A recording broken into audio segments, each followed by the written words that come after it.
दिल देता है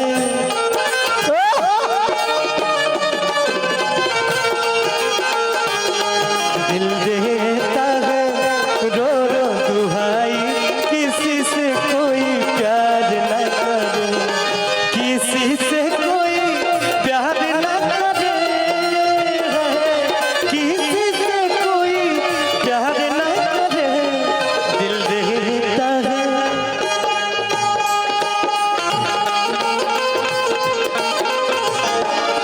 किसी से कोई प्यार न करे दिल देता है रो रो दुहाई किसी से कोई प्यार न करे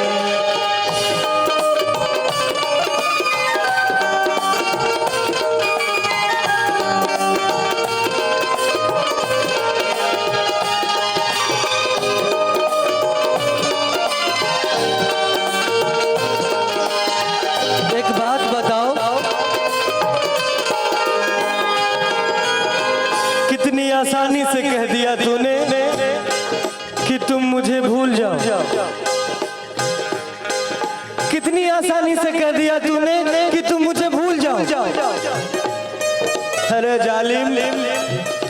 कितनी आसानी से कह दिया तूने कि तुम मुझे भूल जाओ अरे जालिम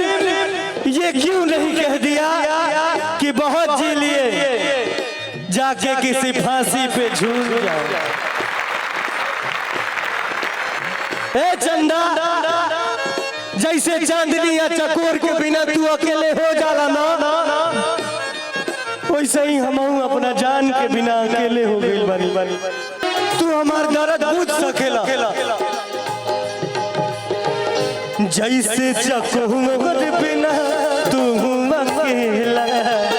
पंकज के वो सही जिंदगी कटेला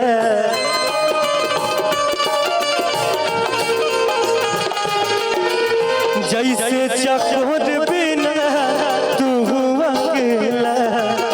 पंकज के वो सही जिंदगी कटेला कहले रितेश होई कुछ मजबूर कहले रितेश होई कुछ मजबूरी तब दूर बारी मोर परान हो जहाज के चंदा ले आवा खबरिया जहाज के चंदा ले आवा खबरिया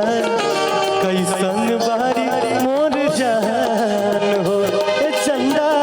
कैसन बारी